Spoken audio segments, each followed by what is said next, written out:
Assalamualaikum warahmatullahi wabarakatuh. Bagaimana kabar kalian hari ini anak-anak? Semoga kabar kalian hari ini tetap sehat dan dalam lindungan Allah Subhanahu wa taala.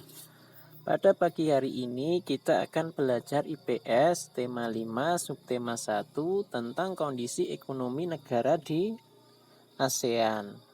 Tapi sebelum memulai pembelajaran, alangkah baiknya kalau kita berdoa terlebih dahulu.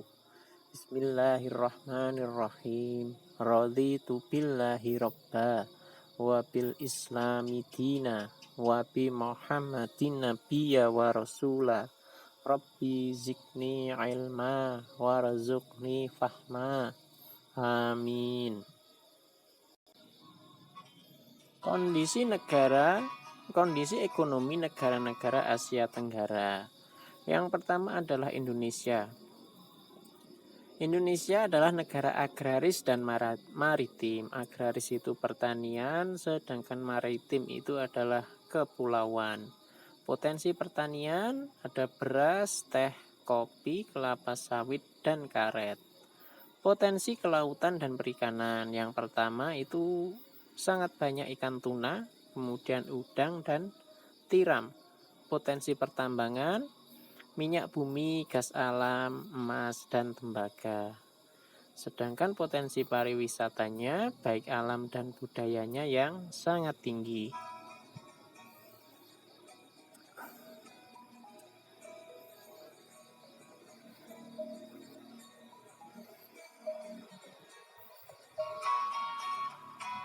Yang kedua, Malaysia, potensi pertaniannya ada beras, teh, kelapa sawit, dan karet. Sedangkan potensi pertambangannya minyak bumi, gas alam, timah, emas, dan bauksit. Potensi pariwisatanya, baik alam dan budayanya yang cukup tinggi sama dengan Indonesia.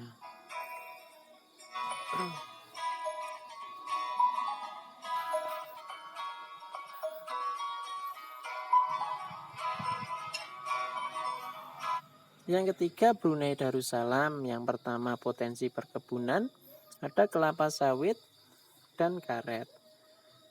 Kelapa sawit, dan karet. Sedangkan potensi pertambangannya, minyak bumi dan gas alam yang melimpah. Jadi salah satu negara yang mengandalkan ekonomi dari sektor pertambangan di kawasan ASEAN yaitu Brunei Darussalam ya. Terus potensi pariwisatanya cukup tinggi, sedangkan daerah wisata alamnya sedikit. Karena memang negara Brunei ini sangat kecil ya, terkecil di Asia Tenggara.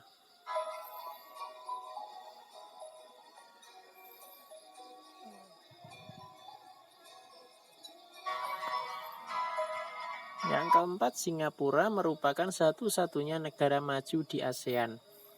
Jadi negara yang paling maju di ASEAN adalah Singapura. Potensi ekonominya terletak pada sektor jasa dan perindustrian.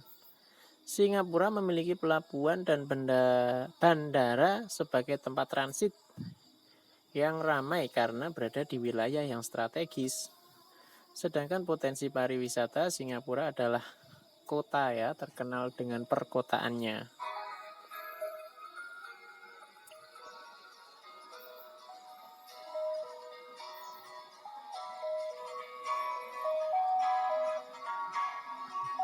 Yang kelima, Kamboja merupakan negara agraris pertanian ya. Potensi pertaniannya beras, karet, dan umbi-umbian. Potensi pertambangan minyak bumi, gas alam, dan batu permata. Sedangkan potensi pariwisatanya alam dan budaya cukup tinggi, sama dengan Indonesia.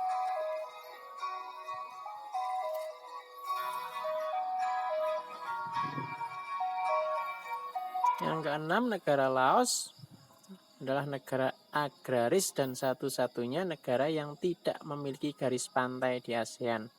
Karena memang dia terletak di tengah-tengah ya, jadi tidak memiliki garis pantai. Sedangkan potensi pertaniannya beras, kapas, kopi, dan jeruk. Potensi pertambangan timah dan biji besi. potensi pariwisata baik alam dan budayanya yang cukup tinggi.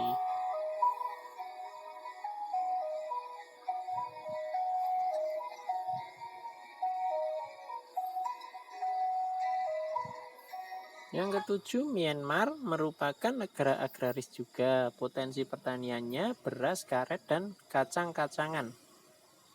Potensi pertambangan emas, tembaga, timah, perak, dan batu permata. Potensi pariwisata baik alam dan budayanya yang sangat tinggi.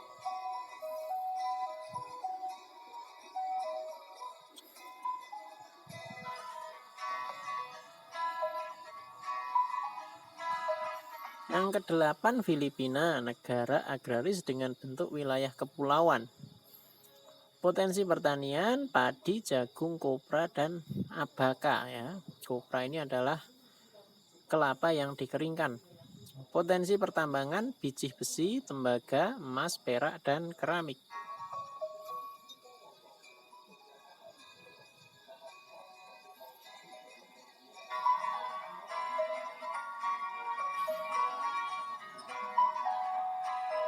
Yang kesembilan, Thailand merupakan negara agraris. Potensi pertaniannya beras, karet, dan jagung. Tebu, cengkeh, dan umbi-umbian. Potensi pertambangannya minyak bumi, gas alam, timah, tembaga, biji besi, emas, dan timbal. Sedangkan potensi pariwisata baik alam dan budayanya yang cukup tinggi.